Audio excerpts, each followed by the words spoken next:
Joshua Hawks Lads, welcome to the Human Capital Innovations Podcast. Thank you. Glad to be here. It is a pleasure to be with you. I'm super excited to chat with you about HR law, and particularly we're going to be talking about restrictive covenants or non-competes. That's a pretty hot topic. It's something that I talk with my students about in my HR courses on a fairly frequent basis, and I'm just excited to learn the latest and the greatest around this topic and how important it is for all of us as we're striving to run dynamic, healthy, innovative organizations that are also compliant with the labor laws and requirements that we all face. As we get started, I wanted to share Josh's bio with everybody.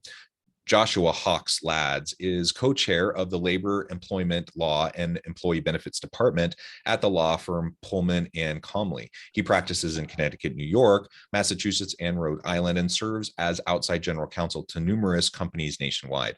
Josh is a trained arbitrator, skilled litigator, and regularly negotiates collective bargaining agreements, employment agreements, and severance and compensation packages involving executives of some of the largest U.S. and international companies.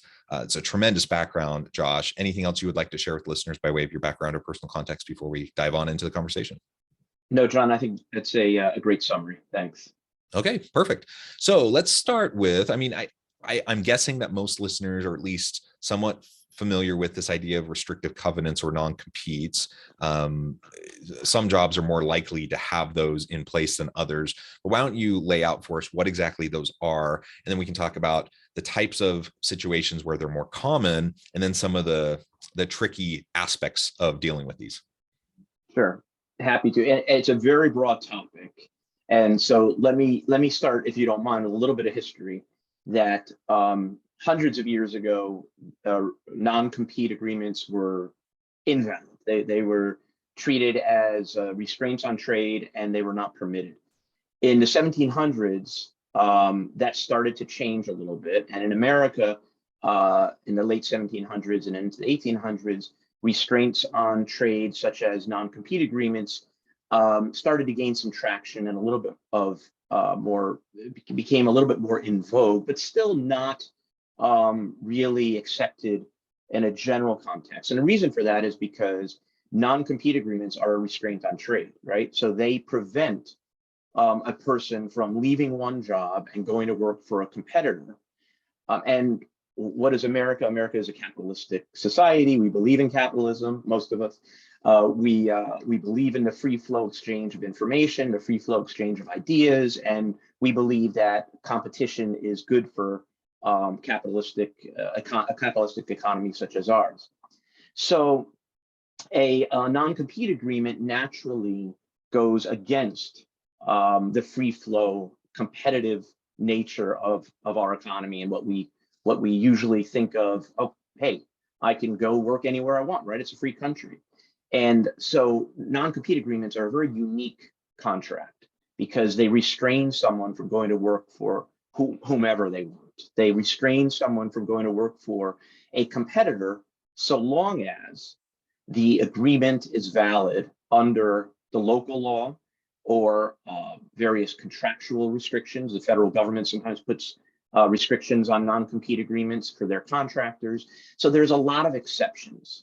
So with that background, here's the general rule. And remember, it's a general rule because almost every state has its own law or follows a common law, but the cases interpret the common law in various ways.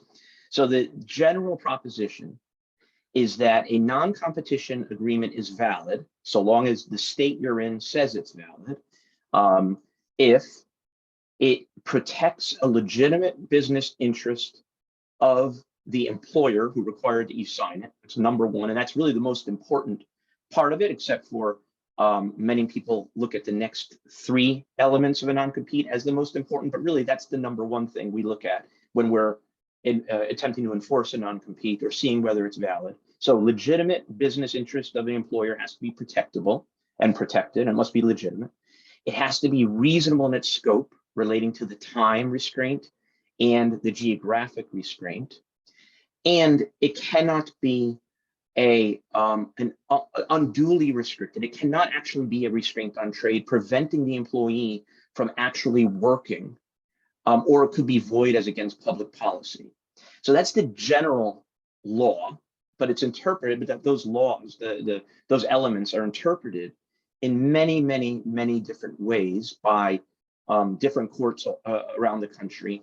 And the trend now is for states to limit non-competes in certain arenas. So, for example, there are numerous new laws that have come on the books just since 2021 and earlier in states such as Nevada, Massachusetts, Washington, Rhode Island, Maine. California, of course, was the first state, many people already know this, to just generally prohibit non-competes because of the non-competes effect on competition. But numerous other states have enforced either very, very difficult limits. Massachusetts is one of them, which requires what's called garden leave, that an employee who is the employer is intending to bound an employee to non-compete must actually pay the employee during that period that the employee is no longer working during the restricted period. So the trend is to limit non-competes. And that trend has gone to the federal level, where last summer, President Biden issued an executive order attempting to get the United States Department of Labor to promulgate a regulation that would limit non-competes in certain aspects, although that hasn't gone very far. And I'll say one more thing, and then I'll take another question, and we can delve into some of these elements are really what at the crux of enforcing a non-compete. But part of the reason why the non-compete enforcement is somewhat cyclical and non-compete legislation is cyclical is because of the economic times we're in, right? Right now, every employer is fighting for human capital. Every employer is fighting for that employee who they see as their next great thing. And the current employer doesn't want to lose that employee. So that current employer is trying to fight to either keep that employee or not permit that employee to go to its competitor. Why? Well, as I said, because the human capital is very, very restricted right now during this economy. And two, because one of the intentions of a non-compete is to protect the employer's confidential information, the employer's trade secrets.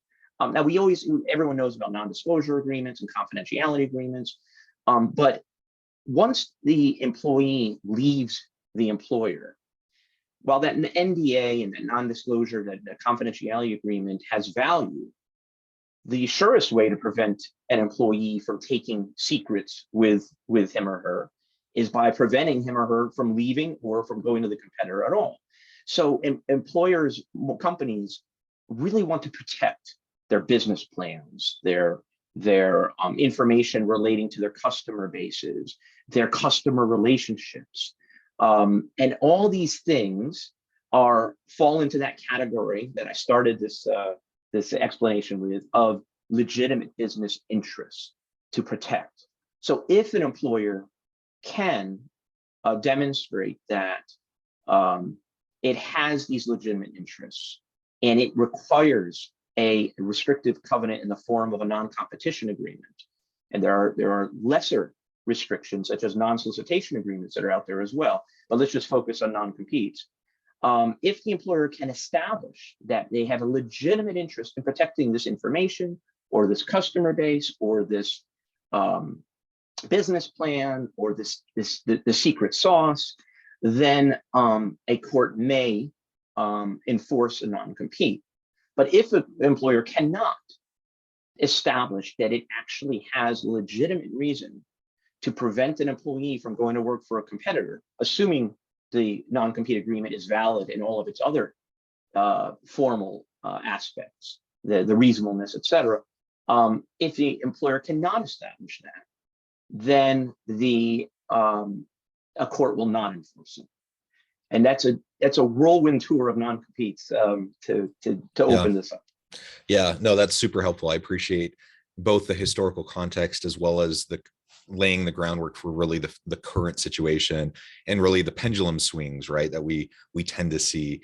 And I think it's interesting too, as we think about politically, if we think about political ideologies overlapping with this free market ideology of, of capitalism, we might expect to see laws looking a little bit differently from state to state than the way they are, which I think is an intriguing question in and of itself. We don't need to dive into that more specifically today, but I just bring that up to highlight the fact that this doesn't go strictly across party lines, as we look at red versus blue in the US, for example.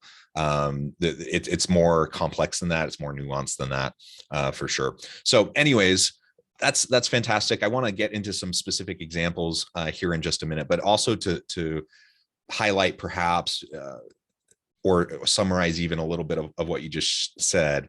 It's my understanding then, based on what you just said, that the more specialized your position and role within an organization and what you're doing for them, likely the greater chance that a non-compete could hold up if you were to leave and go somewhere else, because you're doing stuff that is much more specialized for the organization. But if I'm a general like salesperson or kind of a lower level employee in, say, Adobe, that's a company that's headquartered here locally in Utah, and I want to leave and they want me to, I don't even know if Adobe has non-competes in this way, but they want to have a non-compete for someone who says, they work at the front desk or something. They don't want them to go work for Qualtrics, which is down the street.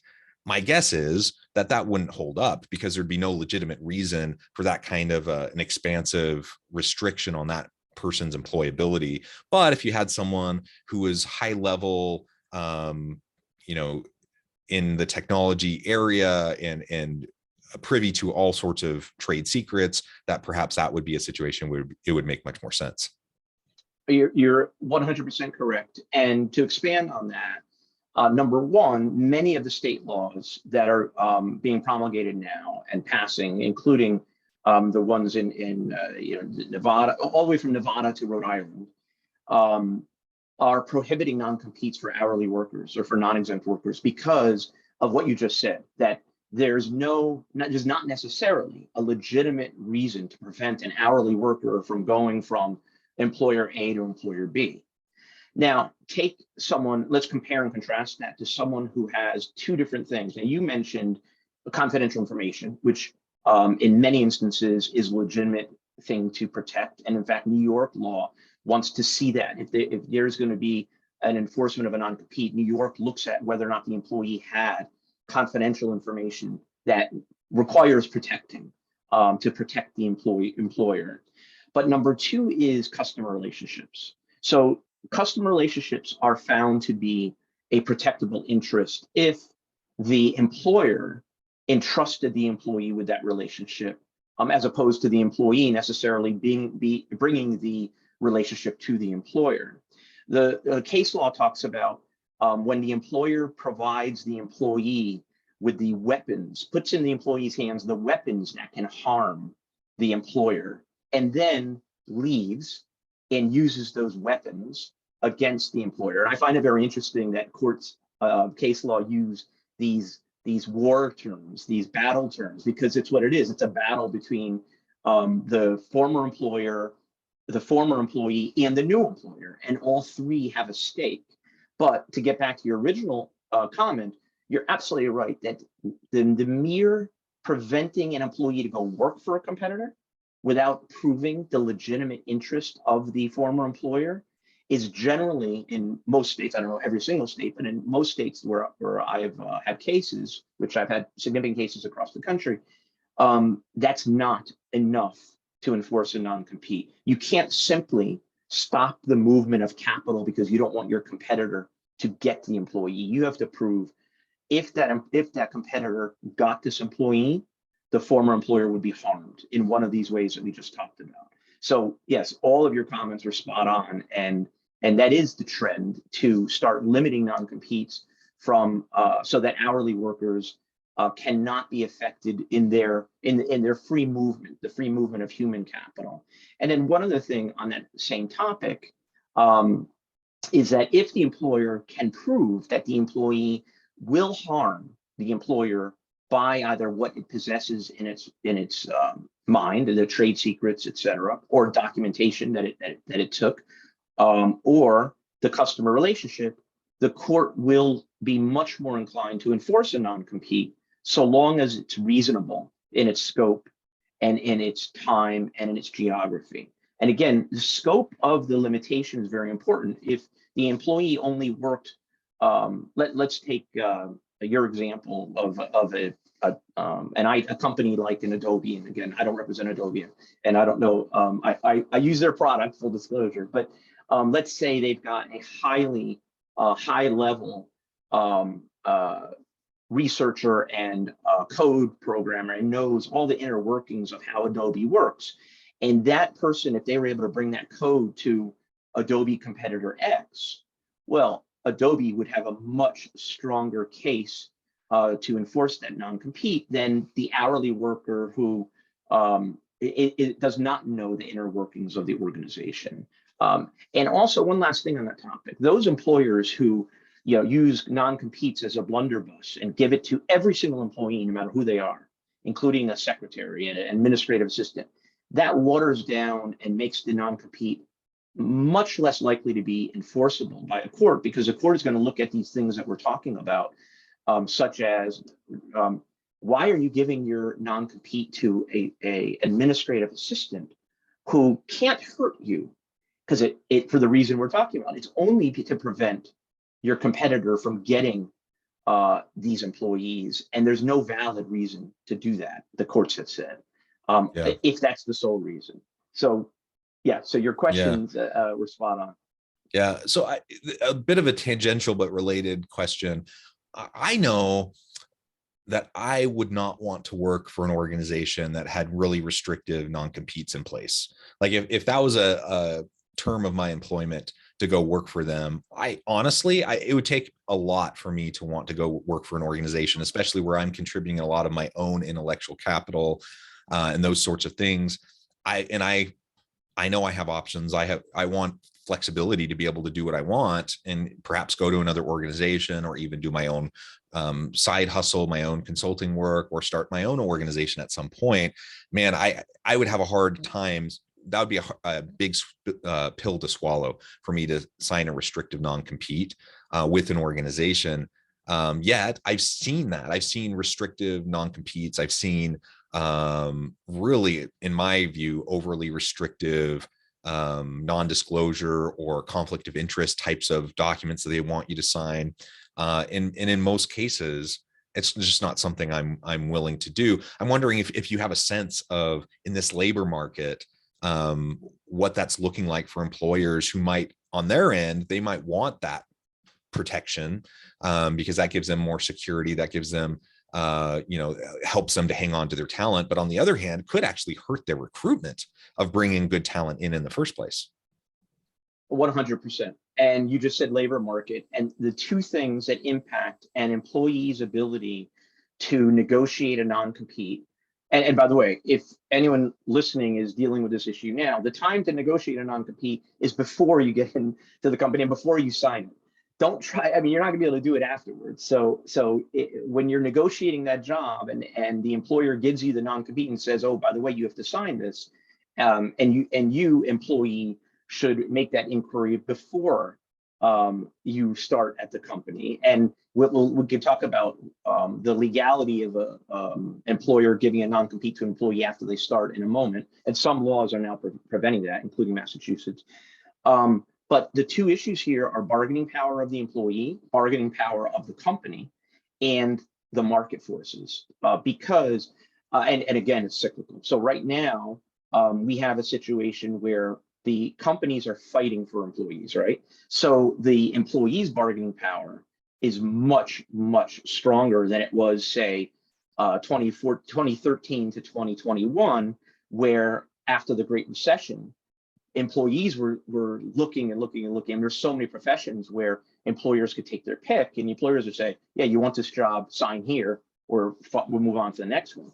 And it's so interesting. I'm not a labor economist, but it's so interesting how the market forces A, have changed, and B, impact the acceptability of restrictive covenants such as non-competes.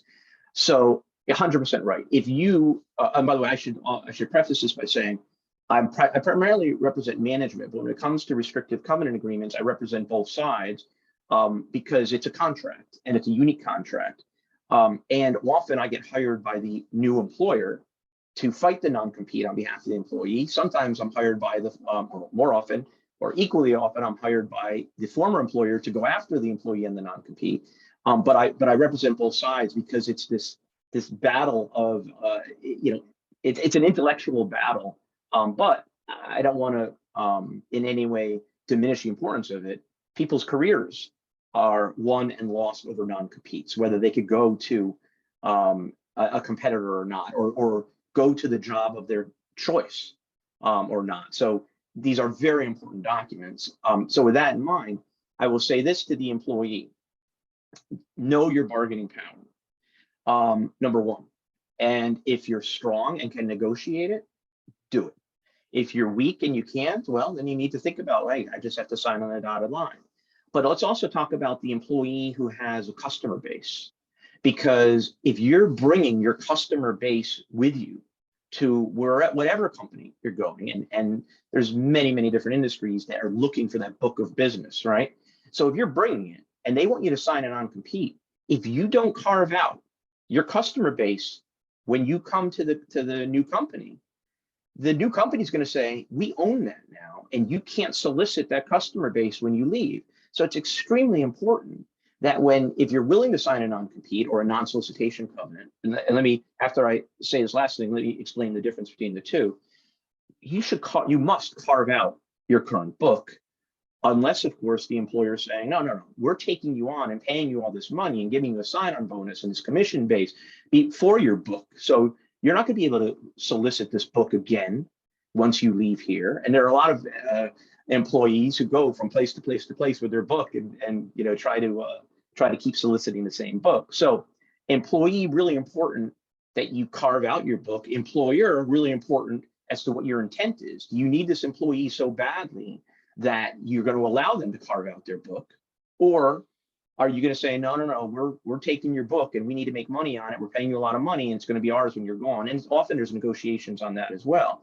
But the message is, if you've got the bargaining strength to negotiate it. But don't go in blind and think that 5 years from now, you're going to be able to take your book with you if you're the employee, or if you're the employer side, 5 years from now, you're not going to have a fight over that book.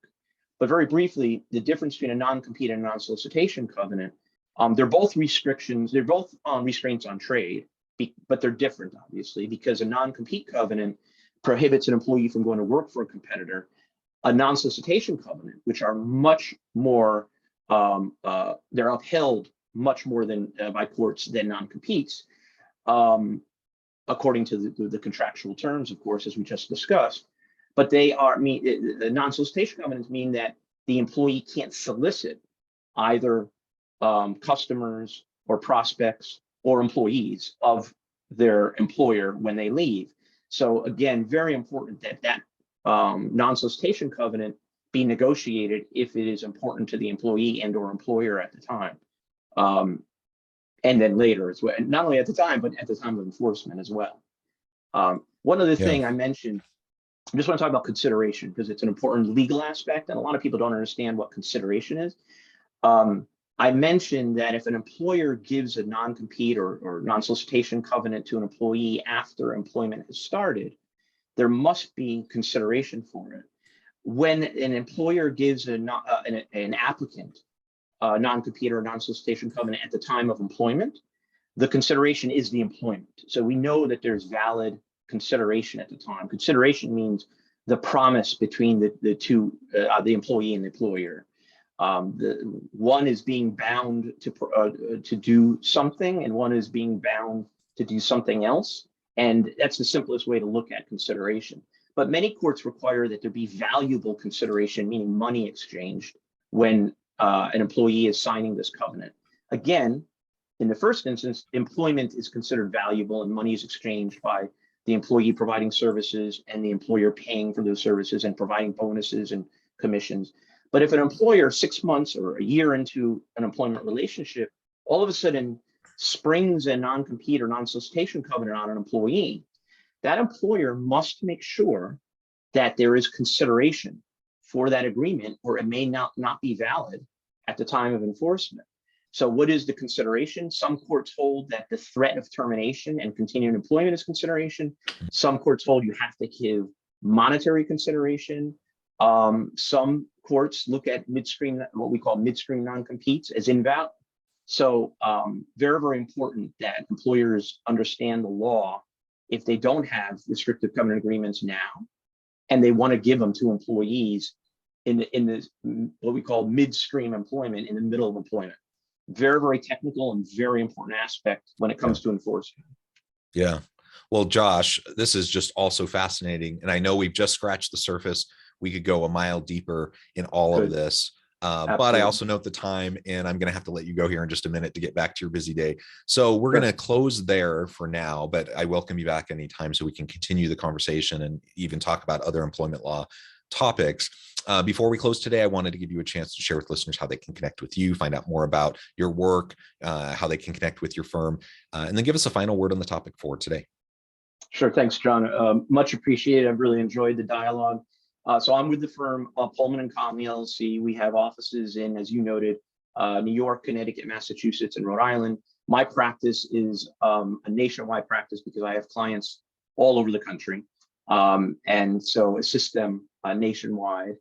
And I focus on employment law, but restrictive covenants, such as what we've been talking about, are really one of my loves, intellectual loves, and also when it comes to litigating them, drafting them, litigating them.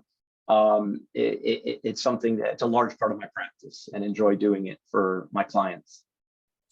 Wonderful. Thank you, Josh.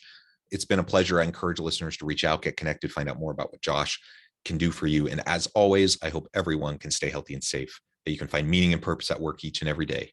And I hope you all have a great week.